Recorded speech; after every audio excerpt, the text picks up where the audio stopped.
Pastoral intern Kirk Freeman kicked off our calendar year of worship and our monthly theme of imagination 4 short weeks ago.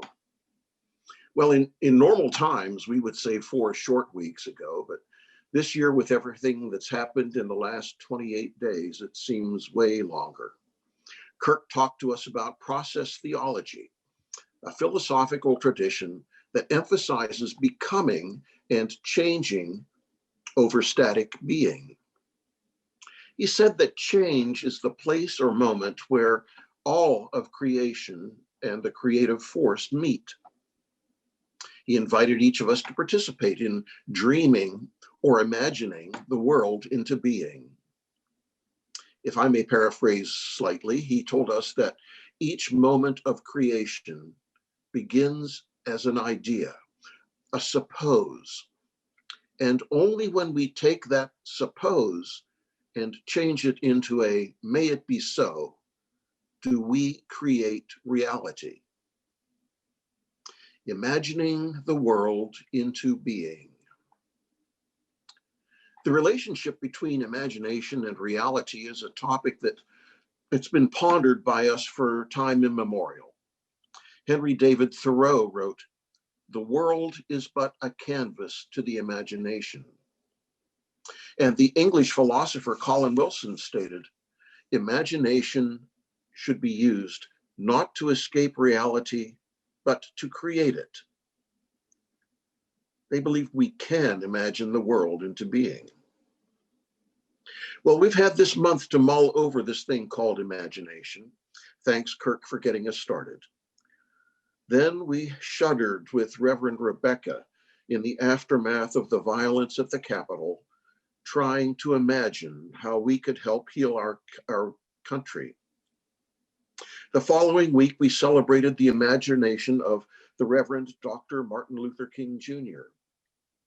And last week, with pastoral intern Matthew Taylor, we let our imaginations run wild with the flamboyance of Beyonce and the realization that we're finally on the way from winter solstice towards springtime. Matthew, we appreciate your enthusiasm, but your weather forecasting skills still need to be worked on. But tell me, how comfortable are you with letting your imagination go wild? Well, maybe you're not quite that uninhibited and you can let your imagination run free. I sometimes realize that my imagination seems so inadequate when I experience the creativity that others have expressed in performances like Beyonce and Kendrick Lamar's Freedom that we saw last week, or the beauty and timely power of Amanda Gorman's recitation of her poem, "The Hill We Climb," at the presidential inauguration. Seriously now, do you think some people's imaginations are more vivid than others? Well, my answer would have to be yes, because I'm so often in awe of others' imaginations. Going back to Kirk's sermon then, if we and our dreams are tasked with creating our new reality, how do we free up our static, atrophied imaginations? Wouldn't it be nice if there were exercises that we could do to strengthen our imagination? Well, I'm hoping you're thinking the same thing I am. Yes, there are ways we can exercise our imaginations. Meditation, like we were guided through by Marie a few minutes ago, is a great exercise for expanding creativity. We devoted our December 27th church service to another great exercise in imaginative creativity: coming to church in our pajamas. No, that was really freeing though. And it wasn't having pancakes. It was the poetry we shared at our annual Poetry in Pajamas service. Thank you for poets. Since I find poetry creatively stimulating, I especially appreciate a poet who addresses the issue of imagination head on. Robert Bly, in his poem, "Things to Think," gives us examples on how we might free up our imaginations. He writes, think in ways you've never thought before. If the phone rings, think of it as carrying a message larger than anything you've ever heard.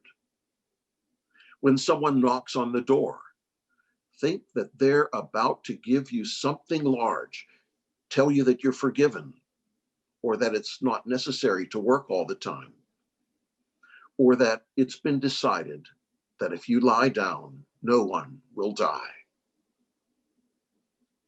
If you weren't able to attend the Poetry and PJ service, there are links to the poems that were shared by UUCR members and friends in this past week's UUCR e-news.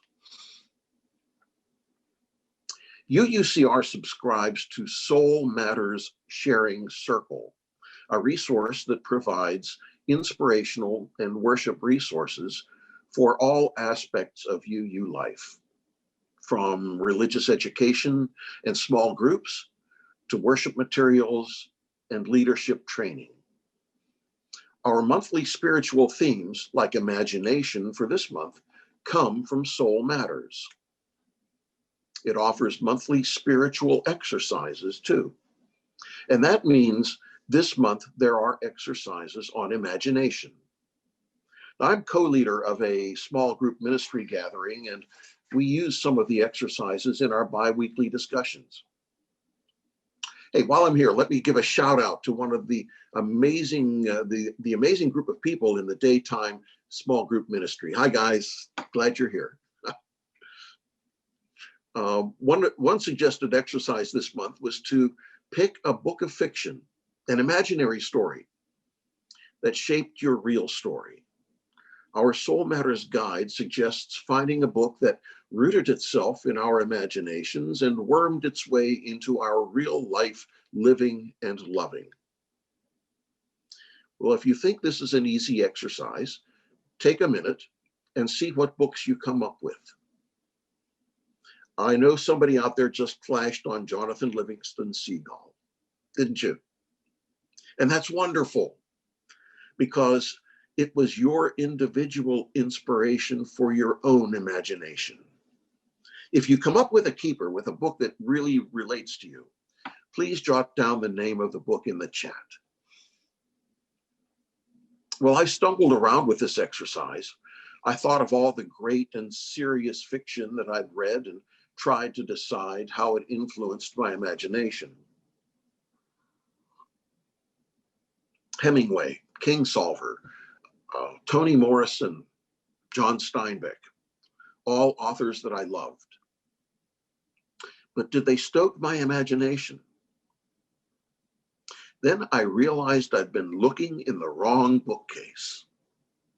In 1977, Daniel Pinkwater wrote a children's picture book called The Big Orange Splot. Mr. Plumbean lived on a very neat street where all the houses looked the same. One day, a seagull dropped a bucket of orange paint on his roof. The neighbors waited for him to correct this hideous blemish on their neat neighborhood. But that splot, that orange splot on Mr. Plumbean's roof, became the catalyst, first for Mr. Plumbean, and then one by one for his neighbors, to change their homes into fanciful creations that sprung completely from their imaginations. A castle, a Greek temple, a ship, a hot air balloon.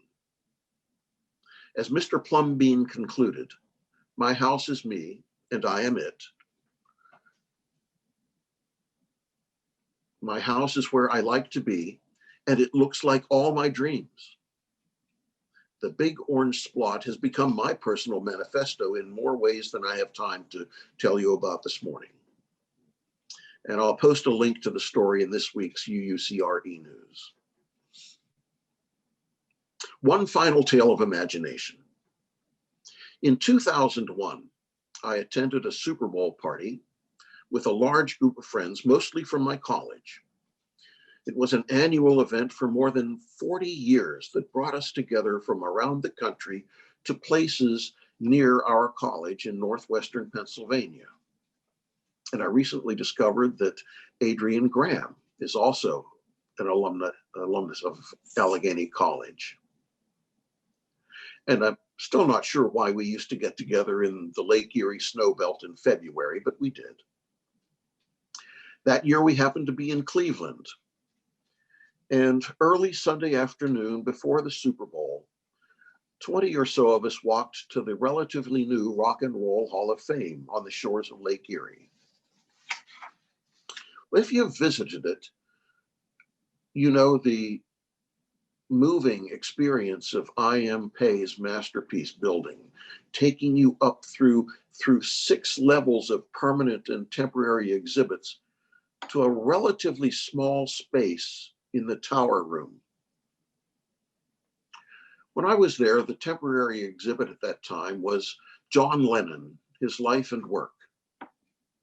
And at that early hour in the museum's day, I found myself alone among Lennon's guitars, costumes, drawings, and most stunningly, 30 original manuscripts of his lyrics.